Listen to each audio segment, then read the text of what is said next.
Yes, look at this. You ain't never done an interview like this before. This is special now. This is special. Nice and tight in the mic, yeah? That's the one with Chef Clark, wasn't it? Yeah. Chef Clark? Ben Eubank undercard. Are you rolling, my boy? Hello and welcome to Froch on Fighting with me, Carl the Cobra Froch. Delighted to be joined with Viddal Riley, the current Cruiserweight British champion. Good win last time out with Chef Clark. Yep. This episode is brought to you by Cobra Casino, and we're going to get into where we are now. We're at Brave 100 for some mixed martial arts. It's been a good night of fighting. It's been Have you enjoyed it? No, it's been good. It's been good. The thing I like about the fights here is that there's an atmosphere. There was actually an atmosphere. People are booing, people are cheering, people are getting into it. It's not just like everyone sitting down, no emotion. A couple of local fighters though, weren't there? Local fighters as well. So Brave 100, they put it together really well. There were storylines as well. You can see what they're putting together. So big them up, man. Shout out Bahrain. Shout out Bahrain. Shout out Brave. They're putting on some great mixed martial arts fight. Really enjoyed this tonight. But let's talk about Viddal Riley and what's next for you. I mean, great win last time out. Now the British champion. I love that Lonsdale belt. Are you gonna stick around and try and win it outright? I don't think so. I don't think so. I didn't think you would. I would like to in the ideal world, but I think I'm just ready to move on. Had a quiet year, just sorting out things behind the scenes. You know how boxing gets. Now that I feel like that's done, we're gonna return and hopefully level up. Try to go for a European. See what's gonna happen, but I want to go up. I want to level up. Absolutely, you got to look for the big fights at top level. You want to become a world champion. You're a free agent now, I believe. Yeah, currently, yeah. How was your time with Boxer? You enjoy that? Has that run its course? Yeah, it's run its course. Ended in the summer. I done what I needed to do there. You know, we picked up English title, picked up the British title, and was on Sky Sports. So I got what I needed to get out of being in that partnership, and now I'm ready for something. You got some good airtime on. Exactly. On a great broadcast. I mean, Sky Sports built boxing, didn't it, years ago? It's the top. Is it still the top? It historically is the leading platform. We watched all the boys. We watched Nassim Hamid on Sky. You know what I mean? Ricky Hatton, you know what I mean? I was on there in the end. The Cobra. You was a four-time champ. Everyone's been on there. Exactly. You know, that is the. But you know, times change, things are changing. Let's see what happens. So what's the plan? You're going to join Matchroom? Eddie Hearn? I could do it, maybe. Who knows? Free agent. But no, you know what? I'm solid in the decision that I've made. That's one thing I would say. And once I announce it, I'm excited to get going, man. Fight-wise for you, is there anybody that you've got your eye on? Because a name that jumps out to me up at Cruiserweight is Jai Apataya. And that's a good fight. So you want to fight the world champion in my next fight? No, not next fight, but if you got your eyes set on somebody. Of course. Like, for me, my eye is set on becoming a world champion. Yeah, absolutely. Right? That's what my eyes are set on. And is there any world champions where you're saying, yeah, him? No, none in particular. Because boxing changes like that, I really try not to get fixated on anyone. I look at their skills and I think, oh, can I match them for that? When I was coming through that, I was looking at Joe Calzaghe, and that fight never happened. But I look at the top fighters and I think Mikel Kessler, Calzaghe, Robin Reed was just coming off the back end. Yeah. So there's no names for you. You just want to concentrate on yourself. Yeah. Kind of like I'm concentrated on them, but there's no fight I'm screaming for. The only person I would probably say I have an urge to fight more than anyone else is Alois Jr. Because he was talking a lot. And you know, it was unnecessary. So that's a fight that actually can happen. That's a fight that actually could happen, and I would enjoy showing him some decorum, respect. But other than that, no. What about Misfits? Do you watch? I know you're not going to fight in Misfits, but do you watch it? Of course. Like, I feel like, you know, I played a part in it, so I get the enjoyment out of it. I don't watch it for what we do. I watch it for what it is, and I like it. I'm into it. It's good. It's good. What do you make of KSI now? Because he's not been. Has he been taken? Has Andrew Tate taken that little role now as a joint CEO? I mean, what's happening there? Do you know? You know what? I'm surprised people are asking me this, but what I would say is promotion is king. Promotion is king. Yeah. What do you make of Andrew Tate joining Misfits? And he's potentially going to fight as well. It's good. It's great for the business because it creates conversation. Yeah. Do you know what I mean? You see, boxing hates to move with the times. Yeah. Boxing likes to be stuck, and our sport suffers as a result of it. The most famous people in the world today are streamers. Not Michael Jackson, not Mike Tyson, not Michael Jordan, streamers. So if a streamer or internet person has something, it's in our best interest to move with them. So I think Andrew Tate going there, big character, it works, man. It's good business, good business. Yeah. Like alternative media, like citizen media now is getting really big, just as opposed to the mainstream media, because like the citizen media, they're giving the truth, and they can give a different slant on a certain, go against a certain narrative that they're trying to push. Not just for boxing, but with general news. And I think digital platforms like myself and like other YouTubers, they're getting more airtime, they're getting bigger, and they're actually in with the juice of it all, and they've got all the. You can speak your truth. You know what I mean? You can speak your truth, and also for. You know, I don't even want to say too much. I'll talk to you off camera, man. Yeah. I don't want to give my ideas away, but to the world champ exclusively, I'll give him them. I'm not gonna give them to all of you. Well, let's talk about a bit more boxing, because we've got Chris Eubank Jr. and Conor Benn coming up for the rematch next weekend. What did you make of the first fight, and how do you think that's going to settle for the rematch? I have a very strong gut feeling that the fight's going to be boring, but Conor's going to outbox Chris. You reckon, yeah? Do you say boring because you think it's not going to be like as engaged as the first one? Because the first one there was a lot of needle. It was emotional, wasn't it, the first one? Yeah, I'm going to put the quotation marks. It's not going to be like the first. Either it's going to be exactly the same as the first, or Conor's going to use his youth, pick him, move around him, make Chris be like, and then he'll win. Do you think Chris can do what he did in the first fight? Because at 37 years old-ish, he's nearly there, I wouldn't like to see him do it. I hope he can do it, because he may need to, but I wouldn't like to see him have to go through that to get a victory again. Because that first fight, he really did drill it home in the last couple of rounds. He nicked it at the end there. And at 37, I mean, I retired at 30. I was nearly 30. I was a month before my 37th birthday. And when you're that age, I know he's not had loads of wars, but he's had a couple of losses. He had no amateur career, so he's not worn out. He's not a worn-out fighter. And he might have 2 or 3 more fights. But I think that last performance, he really dug the best last of him. And I think doing 160, which his dad, Chris Eubank Sr., keeps saying he's not 160. I don't think he's a 168 fighter. He's in between, because he does struggle at 160. Yeah. But do you think that's going to play a big fight? He's like a 164, but I don't No, exactly, he's out in between. Do you think that'll be the factor? Because he's got to come down to 160. There might be a rehydration. He's at that age, and Conor Benn's younger, isn't it? It will play a part. I mean, if I had a guy that was weight trained, I'm making him move. You know, I don't want to make anything easy for him. So that's why I think Conor tactically, if he wants to get the win, it's about just making the drained person do more than they'd have to do. You know, standing in front and trading takes energy, but nothing like chasing shadows, you know. No, out of these two fighters, though, I feel like Chris has probably got the natural abilities, more naturally talented. I know they've got I now know what you mean. A bit more of a tidier boxer, more experience at world level. He's been in there with Groves. He's been in there, he beat De Gale. He had that loss against Liam Smith, but he avenged that. He did. Billy Joe Saunders early on. He's had some good competition. Fighters, hasn't he? I feel like he's one of those guys that's fought everyone he could of his generation type thing. Yeah. You know what I mean? Kind of. He's obviously not had the big fights. Because every time he stepped up to that level, he got beat. Yeah. So it's kind of prevented him getting into the super names of his generation. But the people coming through the cusp world level, and then some went on to be world champions.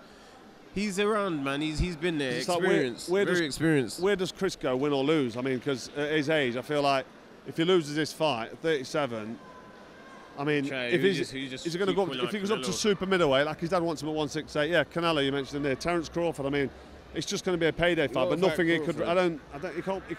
He can't beat these fighters, in my opinion. Jake Paul. Jake Paul. I mean, for you, listen, innit? I don't think. Listen, Jake Paul. Apparently, Jake Paul don't even know who I am. He's conveniently forgot who I am. After kind of calling me. It's hard to forget you, bro. I don't think he forgot you at all. He's just being a troll. Wait. Did you put yourself in the hat for Tank pulling up? Listen, he knows where I am.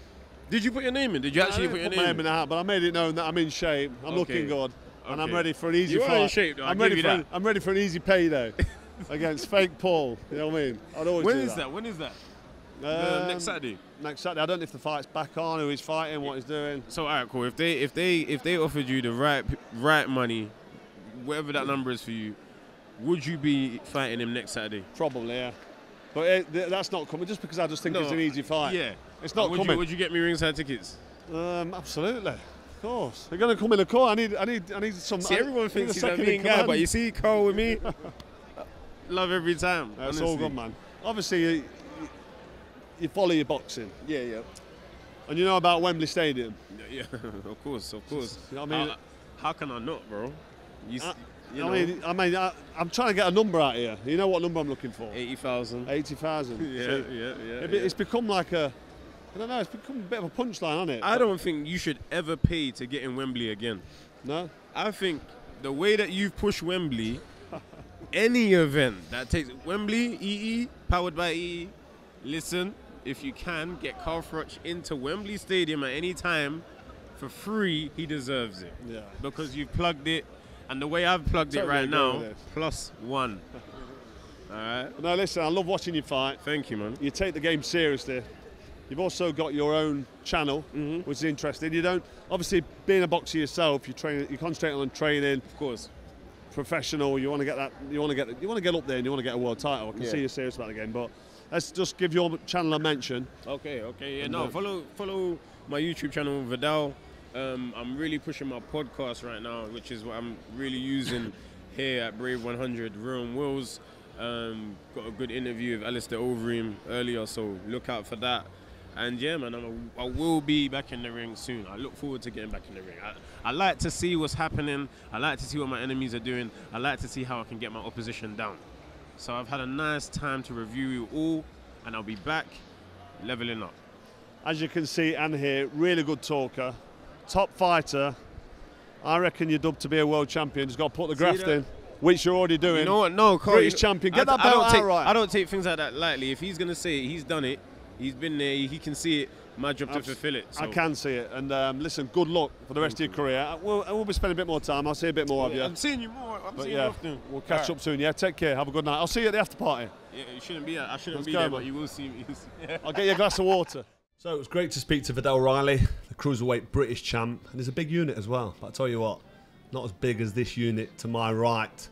Alistair Overeem, MMA legend. What are you, 6'4", 6'5"? 6'4". You look about 6'6" when I'm stood next to you. 6'4", lost some weight. I'm what is it? Kilograms, 108, 110, something like this. Yeah. When I thought I was a little bit more heavy. Yeah, I've seen some impressive photos of you on Instagram. In great shape. You must love fighting. But listen, we'll get straight into it. But we're here first of all in Bahrain for the Brave tournament, Brave 100 yesterday. How are you finding Bahrain? Lovely country. Super people, great food is great. It's very nice to be here. Yeah. I'd been here once before. UFC put together a promotional tour. So I was in Qatar, Bahrain, Oman. Yeah, it's such lovely here, right? Yeah, nice. I mean, I hadn't known much about it. You don't really know, right? No. But it was super nice. It's a similar setup to Dubai, isn't it? It's quite westernized. Yeah, I think Dubai is slightly more advanced. Yeah. In the sense of more people coming, a little bit more businesses, a little bit, they're like, I would say 5 to 10 years ahead. Yeah, it's been around longer than Dubai. Yeah, so they're just diversifying more, but it's similar in energy. Yes, upbeat energy, good people. Yeah, very nice. Yeah. So yesterday at the Brave 100 event, Makayev, good fight. Good fight. He boxed an Irish kid. I mean, the stoppage was, people say the stoppage was bad, but I didn't think it was. I mean, he caught him with a kick to the body, kick to the head, knockdown. People want to see him get finished off. But anyway, Makayev, what a fighter. What do you make of him? Well, I would predict he would win, right? Everybody who's been in the UFC is kind of tough. He's unbeaten as well. Yeah. So I could see him go back. Yeah. Right? I could see him go back. Yeah, still a young guy. How old is he? What is he, 28 years old, I think? Yeah, so he has 10 more years. 10 more years, yeah. Looks very sharp. How did you find the Brave 100 event as a production? Did you was it? How did it compare to the UFC? It's just smaller overall. Yeah. But they did 100 events. That's a milestone. I think they just need to keep going, right? Yeah. UFC has done how many? 200 plus events. Yeah. 260 events. Absolutely, or something? and not even counting the Ultimate Fighters and all the other stuff they're doing. And they're being around 25 years, right? So I think you can't compare. But I like the setup. It's promoting regional fighters. We need more of these promotions in the world, right? Absolutely. So I think I think they're doing great work. Yeah, good. I agree. Right? Promoting the fights, promoting the fighters, tying it to values. I love what they're doing. Yeah. At Brave. For those of you who don't know, he's actually retired. You've been retired how long? 3 years. 3 years. I've been retired 11 years. I have. How are you finding retirement? Like, love it. Do you miss it? Love it. No. But then again, I was fighting for so long, 25 years in total, 94 fights. My career took me all over the world. I made a couple dollars. It was one big adventure, and but at some point you need to move on from that, right? And at the same time, the sport is dangerous. It is full contact. Yeah. You don't want to get too banged up, too damaged. There is a life after fighting. I'm very happy, very pleased with what I've been able to showcase to the fans. You know, we have a 6-time world champion. We beat many legends.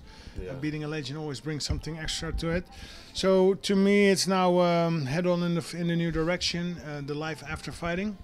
Yeah. And the last 3 years actually gave me that new purpose, new direction.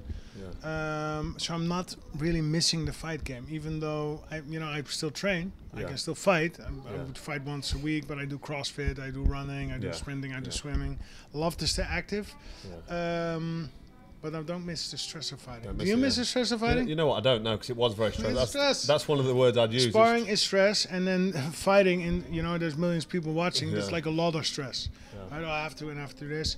So very happy, proud. I survived, and do I miss it? No. So when you retired, you was probably like me. I was ready to retire.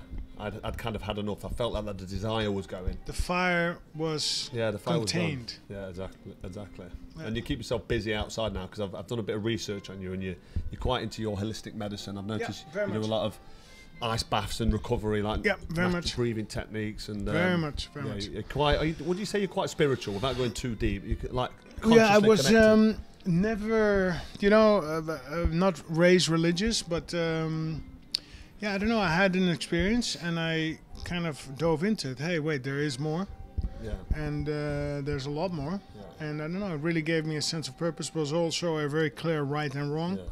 And it really helped me in the new direction. Yeah. Is that an experience you'd want to talk about? Was that something for you personal? It's something personal. Something personal, fair enough. But you had kind of almost, not an awakening, but something that made you get in touch with your consciousness and then say, you know what, I'm going to go down this path now. Exactly the right wording. Yeah. Something that got me in touch with my consciousness, which I love that. Is a special experience, right? I mean, it's difficult to describe, but there's more people like that who have that experience. But it allowed me to kind of view myself, view my patterns, view my life, view my relationships. Yeah, and just approach it from a different angle, and also allow me to reorganize my life. Yeah. Right, which is otherwise you just keep doing what you're doing. But now it was like a clear, stop point, pause point. I looked at everything, did basically what I always did. Right, it's been 25 years of game planning, and I just made a new game plan. I like to stay fit. I like to stay healthy. So that's like an integral part. My family is an integral part. My wife, of course, where I got married last May. Yeah. Super integral part. So and you also have 3 children, 3 daughters. Yeah. Yeah, beautiful. I've got 3 kids myself. Yeah. I've got a boy and 2 girls. Yeah. Purpose right there. Yeah, so nice. And obviously your life becomes them. Yeah. But when you realise sort of, don't want to go too deep, but when you realise the system and what the world's about, it's just about getting through and navigating as happily and as safely and as healthy as you can. Yep. And you realise your health is your wealth as you get a bit older. Get a little older. When you're younger, you're just going, right? Going, especially fighting. When you're fighting, just crazy. Yeah. So, but then the kids give purpose, and it's also important to realize to give back. Yeah, not be selfish. That is a little bit the fight game. You're fighting for you, the ego. Absolutely. And I don't know. My kids give me a lot of energy and a lot of purpose going forward, and also in the next chapter is more to serve others. Yeah, we need to sit down for an hour and a half and have a long format chat about consciousness, but we'll do that another time. Let's stick with the fight game. Tom Aspinall, big lump, good fight. Well, great fighter, I think. 1, what do you think of him? And 2, what do you make of the eye poke last week? So I've never spoken with Tom, but of course you see the interviews. Seems like a good guy.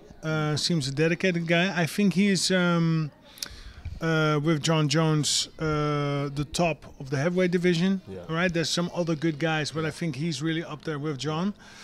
The eye poke was severe, right? We could all see the finger, how deep it went in. Very nasty. Your brain is right behind there. I can only imagine in what pain he's been. The other thing is, if you're in pain in the fight, during the fight, there's a lot of adrenaline going. Yeah. So if you feel pain during the fight, that means after the fight you're in severe pain. Yeah.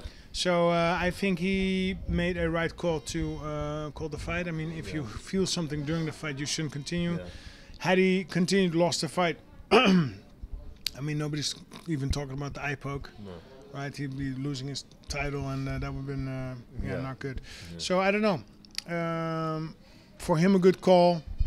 For the fans, of course, a bummer. Yeah. For Dana White, I don't know if it matters or not.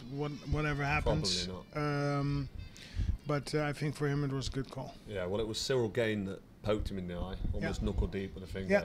And of course, not on purpose, but it did happen, and it is an accidental. It does look accidental, but it happened, and a lot of people, which I find just totally wrong, they're saying that Aspinall quit, and you've just said it there yourself about if you can feel the pain in the fight. I've broken my hands a couple of times. I've had ribs, perforated eardrums, and just pains and cuts and all sorts. If you feel pain during the fight, it's bad news. Yeah, because you're not supposed to feel pain, right? No, but to explain that to people who don't fight. What you mean by that, and you'll so that is there. You feel it for the first 30 seconds, and then the pain goes away because of the adrenaline, and you've got to get on the fight mode. So if you can continue to feel the pain, you know there's a problem. Is that what you're saying? Exactly. Yeah. So Tom did the right thing. Exactly. What about the people that say he quit? Just white noise. No, he did. It's not about quitting. And I maybe understand that because the incentive is gone because you already made your money, right? Yeah. And then it becomes risk reward. You continue, you might lose your belt. Yeah. There's no more extra reward, right? You're not going to get paid extra. So that is there, but I don't think it's that. Also, looking at Tom, previous fights, he was never like that, right? I think he's like a good boy, good guy. He wants to fight. Yeah. He So was out of the ring a long time as well. Yeah. So it was a real shame, real sad end. Yeah. I'm looking forward to his next fight. Hopefully, his eyes. Yeah. There's no update on the news on his eyes. I think he needs to take the time to recover, to recharge. Yeah. And then go from there. Yeah. What do you think about John Jones, his potential fight with John Jones? Do you think, just in your opinion, do you think that John Jones avoided him? Or do you think, again, I think timing? he did because I know that UFC wanted to make that fight. I know Aspinall wanted, and John was like a little bit moving around, a little bit hesitant. So I don't know, right? I'm not in anybody's fight camp. It just seemed that way, that if John wanted to make the fight, he could. Why do you think he'd do that? Because John Jones, I mean, we're not giving him any stick. What an absolute legend. A great fighter. And I think he'd fight anybody. But Tom Aspinall's quite bigger, quite a lot younger. John Jones at the end of his career, Aspinall coming through. Do you think he just thought to himself... If you look at all the data, it is exactly what you said. John is at the end of his career. And you can see that, right? He's a little bit older, a little bit... the miles are on there. Aspinall is the young and new guy. Yeah, he just didn't seem too motivated to fight him. Yeah. If I'm just going to be honest. Yeah, I mean at that stage of your career, you've got to weigh up. It's the about different things, reward. about risk, reward, legacy. Yeah. Might have different plans, and then because why did the fight not happen? He had some troubles or something, legal troubles, something like this. Yeah. Something happened because the fight couldn't happen. Yeah, I'm not 100% sure on that, but I think the fight could have happened. But then now he wants to fight Pereira at the White House. Oh really? Right. Yeah. Right. Okay. Which I don't know. It doesn't really make sense, but maybe it does. I don't know. Yeah. One guy that you've fought that fight fans, boxing fans will know because they see him give Tyson Fury a real close fight, come straight out the UFC, and he boxed Tyson Fury, Francis Ngannou. He also boxed Anthony Joshua, and AJ managed to catch him just earlier, caught him cold, and wiped him out. That's what you'd expect a boxer to do to a UFC fighter or an MMA fighter in terms of the levels. If you jump from mixed martial arts into a boxing ring, you wouldn't really expect to be able to compete. Same with if a boxer jumped in the ring. I think AJ jumped in with Paddy the Baddy last week and Paddy just took him to the ground and choked him out straight away, because it's a different sport. It's a different sport, but I sat with Francis, and what stood out to me was that he was waiting, and they had him wait over there and wait over here, and Before the like, AJ fight. Yeah. So there was some of that. So apparently the people responsible for that were not so sure about what you're just saying. Well, it's not always fair play, is it, with any fight game? There's always, something always maybe goes off with the away fighter or the travelling fighter. It's just gamemanship in it. Give your home fighter every advantage you can. And that's, I think, listen, I also fought in the K1, and I also experienced when an organization turns against you, what can you do, right? Yeah. Well, I boxed a guy called Jermaine Taylor in my first defence, and the fight was brought forward half an hour. I had to glove up, and I was in the ring like 5 minutes after gloving up. Changing room was tiny, and then you just. But that is different than, I don't know who that opponent was. But it's not going to be of the magnitude of an AJ, right? It's different when it's... Well, I boxed a guy called Jermaine Taylor, who's a former unified middleweight champ. It was my first world title defence. And then I went... So the organisation was ganging up against you? Yeah, I think it was because I was the away fighter, and he just had a good win against a guy called Jeff Lacey. And he's like, right, we're going to make Jermaine Taylor now the super middleweight world champion. And I was relatively unknown, especially in America. So I'm fighting Jermaine Taylor. And a good fighter. He dropped me in round 3. First time I'd ever been on the canvas. He dropped me in round 3. I was like, wow, he's too fast, he's too good. But round 12, I'll show you some highlights. Nice. I don't have an ego at all, but I'll show you a little fight. But in round 12, I stopped him in the last 10 seconds against the ropes. And if the fight went the distance, I'm lost on points. So you had to. It was a great win. And my career went from So again, looking back, these kind of moments are great, right? They show everything, Absolutely. Resilience, comeback, and sometimes you have to just ramp through, but sometimes also you're just unfortunate and it's just not going to happen. No, absolutely. Right? Well, I was talking about Ngannou. What do you make of him as a man and as a fighter? Well, we sat down the other day. I thought it was very cool. Cool guy. You sat down with him the other day. So so this is like a month ago. We sat down. Previously we'd never sat down, but a month ago we sat down, and he's cool. Yeah. Intrigued by his journey, right? Yeah. Homeless, from Africa to France, and then kind of discovered in the UFC, and then moving to the States, and now he's up there.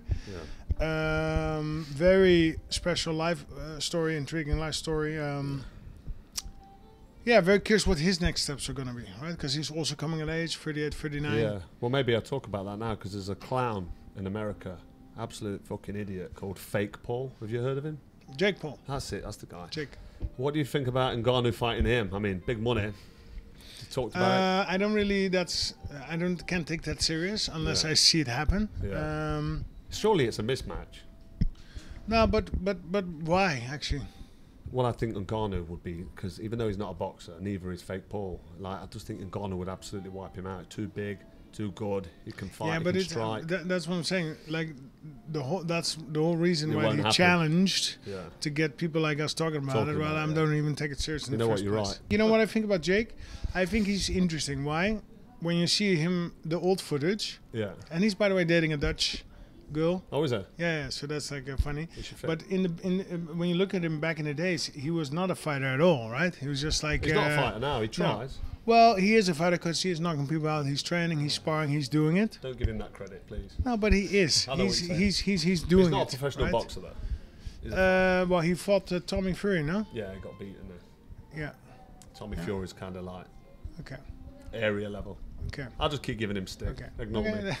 You're too nice. I just respect people for trying. Absolutely. You got to give him credit. Listen, you got to admire him. And the other thing I have to give him credit for is the fact that he, out of nothing, created something. People are buying his. I don't even know if he has pay-per-view, but they're tuning into him. Yeah. He created something out of nothing. He is actually a little bit known now.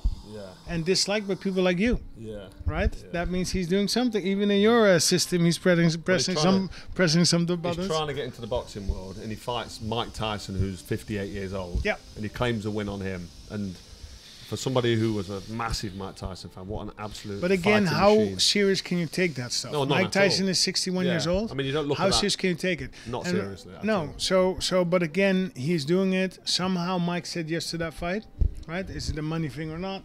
Again, who knows? Yeah. And in 5 years, who will even mention exactly. Yeah. So I don't look he's at Mike Tyson any less now because he's lost to fake Paul. I don't think. You know what I mean, it's not done anything to his legacy. Probably his whole reason. Hey, listen, I already have my legacy. I can do whatever I want. I need some extra cash because I want to open a bunch more coffee shops and I want to drive a new car. Yeah. Right, put some money in crypto. Yeah. So everybody was like a winner out of that. Yeah. I can just look at it from a distance, objective. What I didn't like? I didn't like Mike accepting the fight. But it was not because it was Jake Paul. It was because of health reasons. Yeah. Right, and I'll elaborate. At 61 years old, the thing that I just mentioned, we are out of the stress of hard training, and then that's stress. But then competition is extreme stress. Yeah. I didn't like for him to go back into that because the man is at age. His system had so much stress. And then he's going to go back in there, right? Yeah. I think by accepting this Jake Paul fight, he just took 10 years off his life. That's what I didn't like about it. That's interesting. Yeah, that's what I didn't like about it. I suppose it depends on how seriously he took it. I mean, but he's taking it serious, and he's eating, and he's doing the supplements and the protein and the whole thing. A lot of stress and strain on the body at that age. I think it was 58 when it happened. I think it was 58. He wasn't quite 60, but still. It's too old to be. I'm 48. It's too old to be fighting. So that being longevity is my next thing, right? And I believe we all have the ability to get 100 and even older. Yeah. I think the oldest person alive is alive today. We're gonna get a lot older, but not if you're gonna go crazy and put all that stress on your body and fight. Well, I think God gives us 120 years somehow, but the average age is 82. We can get older. Yeah, absolutely. I agree. If you go to indigenous communities around certain parts of the world, like Peru, or Costa Rica, for example, there are some... The blue zones. Yeah, exactly. See, we need this long podcast format to have a real chat. The blue zones. Look it up. Really quickly, before you go, as much as I'm loving talking to you, staying with MMA, do you know a guy called Darren Till? Yeah, I've seen him once at UFC, but I've not really spoke with him. Not spoke with him. Well, he's a former UFC fighter. He got banjoed a couple of times and choked out. And now he's trying to be a professional boxer. Boxers on an organisation. Bare knuckle or something? Misfits. So it's actual boxing. But he called me out about 2 months ago. Okay. So I went to watch a fight because I was in Liverpool. And then he wins the fight. He beats a guy called Luke Rockhold. You know that name? So he beat him in a boxing match. And then he hung over the top rope and he's shouting and screaming at me. I'm just sitting there chilling, eating my apple, enjoying the show. And then it's back. I didn't really give him much back. I was just enjoying my apple. He was really going for it. But what would you think about somebody like me? I keep myself in shape. I'm not a fighter anymore. I still hit the bag. I'm still in the gym. I live clean, but for me to come out of retirement, 11 years retired, 48 years old, he's 33, I believe. He's not bad, but he's not a professional boxer. In my prime, it'd be a mismatch. You know what I mean? But now, obviously because I'm old, getting older, it would be more of a plausible fight. What would your advice be to me? Would you take that fight with Darren Till, or would you just not even bother with it? I would ignore it and listen, because there's a couple ways to look at it. Number one, you're not the same guy you were when you were still fighting. So that's already... Then number two, again, same reason with the Mike Tyson thing. You're going back into stress. Why would you do it? It's just an ego thing, right? Yeah. And I get it. He's going to try and trigger that in you because it's like payday and hey, he sees opportunity. But for you, you just need to be clever. That's my opinion, right? Yeah. What you do is your decision. But if people want to fight with me, I'm like, hey, I don't care. I'm not. There is nothing to prove. Yeah. Right? I had 94 fights. Who cares? Yeah. So you just say, don't do it. What about if I fancied it? If I woke up in the morning and thought, you know what, I can take him, and the money was good. Listen, again, same story. If you want to take 10 years off your life and go back in the stress and do that to wife and kids, be my guest. Yeah. But if you're... Do you think the training camp and all the build-up to it, would that be part of the factor in for... Because I think the training... That is part of the 10 years less. Yeah. Right? And then the other thing is like, if you win and you do good, you might want to go fight again. Yeah, where does it end? Yeah. So it's the ego has to go at one point. Yeah. Right? You mentioned consciousness thing, conscious statement. The ego, we all has to have faced the ego death at some point. The ego has taken off. The ego's behind the camera, actually. But yeah, I know what you mean. It's the big thing. But and you know, allow the generation. Darren Till is a different generation. He's you know, what is it? 20 years younger, 15 years younger. Yeah. Allow him his shine. Yeah. Don't get eaten. He's just trying to get paid as well. Yeah, and he's just doing his thing. What about me and Jake Paul? Because I feel like that'd just be so easy. Would you still not do it? What about Darren Till and Jake Paul? Let them sort it out. He'd love it. But Let them sort it out. Fake Paul wouldn't fight him because Darren Till probably beat him. In my opinion, I think Till beats him. But anyway, enough of that bullshit. Listen, it's been absolutely great to talk to you. Maybe one day we'll sit down and have a proper sit-down chat. I wanted to hook up with you out here because I know you get the ice baths in the morning. What's your longest session in an ice bath? Did an hour. 1 hour in an ice bath? Is that an Wim ice Hof? bath with ice. Are you familiar with Wim Hof? Yeah, he's my mentor. What is it? Mentor, 11 years. 11 years ago, met him. An hour in an ice bath? Yeah, he was there. At what temperature? They tricked me into it. They tricked me into it. Yeah, it was going to come. He's a cool guy, isn't he? Yeah. So he's like, yeah, you coming, right? We're going to do an ice bath all together. So I'm like, oh, yeah, cool. So I show up. Where was this? It was in the Netherlands, right, okay. somewhere in the studio. And there's all this audience. I'm like, huh? Okay. And then there's like the stage and an ice bath on there, a lot of cameras and stuff. And I'm like, okay, so who's all going in the ice bath? And then everybody's like, oh, he doesn't know yet. I'm like, huh? What? Yeah, you're going in the ice bath. I'm going in the ice bath. Yeah, 1 hour in the ice bath. I'm like, wow. And then I was already there. Wim was, you know, it was all. So you can't back out. Well, that's where I use the fighter mindset. It is that and the ego. That's positive, right? Ice bath is good. It's longevity, right? So. To me, that was actually a great moment. I did it in an hour. Again, I pushed the boundary, right? Yeah. Because being able to go in the ice bath that long is really beneficial for your health. Is there a point where, because I feel like hypothermia, I used to do ice baths towards the back end of my career. I always have a cold shower. Even if I have a hot shower, I finish it off cold, turn it down. In the winter, it's a lot colder because it's colder outside. It's not quite cold enough for me because the ice baths are like 5-6 degrees. But an hour, I feel like you could do some damage. Is that not? There's no damage. No? There's no damage. It's just on your nervous system. Yeah. And you're training your spirit. Yeah, of course. Right. Yeah. We have fighting spirit. Absolutely. If you can handle that stress. Yeah. And that's like the ice bath in general. You're just training your spirit. Stress resilience. Yeah. Right. So I can tell you, I take the ice bath a lot. Nothing when I'm in traffic. Nothing's bothering me. I'm just like.